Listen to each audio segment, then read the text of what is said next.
Is cold calling the most effective way to contact commercial and multifamily property owners? And what are other ways to reach out to private owners of commercial and multifamily properties? So cold calling is very effective. You have to build that relationship. You have to strike up the conversation. So you're going to have to get on the phone at some point to talk to the owners of commercial multifamily properties if you're trying to get off-market deals. That's what the brokers do. They pick up the phone, they call them, they build a relationship, and they stay in touch. They follow up, they follow through. But there are other ways that you can market to off-market property owners, direct to seller for multifamily and commercial.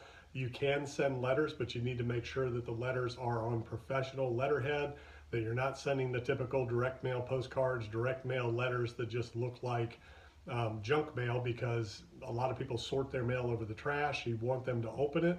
You want it to look professional, so you have to address it to them in a way that it looks like a professional letter from an organization or an enterprise that's going to prompt them to want to open it. Direct mail is expensive. It has a very low response rate, so you got to send a lot of volume if you expect to get any kind of a response out of it. Postcards can work, can be effective, but again, it's hit or miss. So in the whole scheme of marketing, you want to be top of mind. So if you're consistently sending postcards, mailing, calling, emailing, those types of things, you're going to be in front of them. You're going to be at the forefront of their mind. So they may be likely or more likely to take your phone call when you do call if you've sent them mail, and you can call following up on the mailing campaign that you've sent. Some of the other ways are to talk to professionals that are in the industry that service these multifamily and commercial property owners, like property management companies, other types of vendors and suppliers that serve the properties, like landscapers, property maintenance companies, engineers, closing attorneys, title companies, people like that would know who these multifamily property owners are and commercial property owners are that may be potentially looking to sell at some point. Appraisers are a good source, landscapers, environmental consultants. There's a number of different types of vendors that serve commercial and multifamily property owners that you can reach out to find out if they know anybody who's selling a property, including realtors as well as property management companies.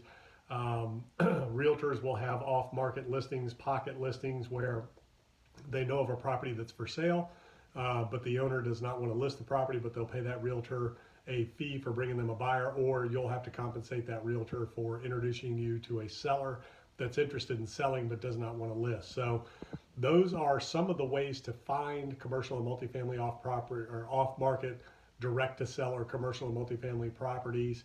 Those are some of the resources. So yes, cold calling is number one, and I don't even call it cold calling. You're just building a relationship. You're picking up the phone, you're calling people, you're making contacts. It is a contact sport. It's a relationship business. So you want to pick up the phone, you want to strike up a conversation with these owners and sellers and just get to know them and stay in front of them, and always ask them, do you have any other property you'd like to sell, or do you know anybody who has any property they'd like to sell? And then ask them when you can follow up again if they're not interested in selling now.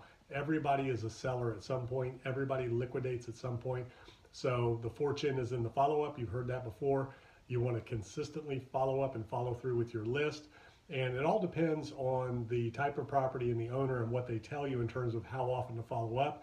It could be something that you're going to do once a month, once a year, twice a year. It really depends. So you want to have a conversation with that seller, with that owner, get to know them, what their goals are, what their future looks like, and that will help you set a follow-up schedule.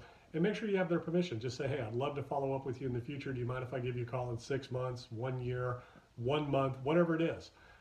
They could be in the process of a transaction now. So, hey, do you mind if I follow up with you in a couple of weeks to make sure the transaction goes through? So get out there, reach out. The phone is the first and foremost, the best way to build those relationships. You can send letters, you can send postcards. They are not as effective as picking up the phone and calling, and being honest with people and just letting them know that you're genuinely interested in them, their property, getting to know them, and helping them achieve their goal and solve their issues, whatever that may be, and then follow up and follow through.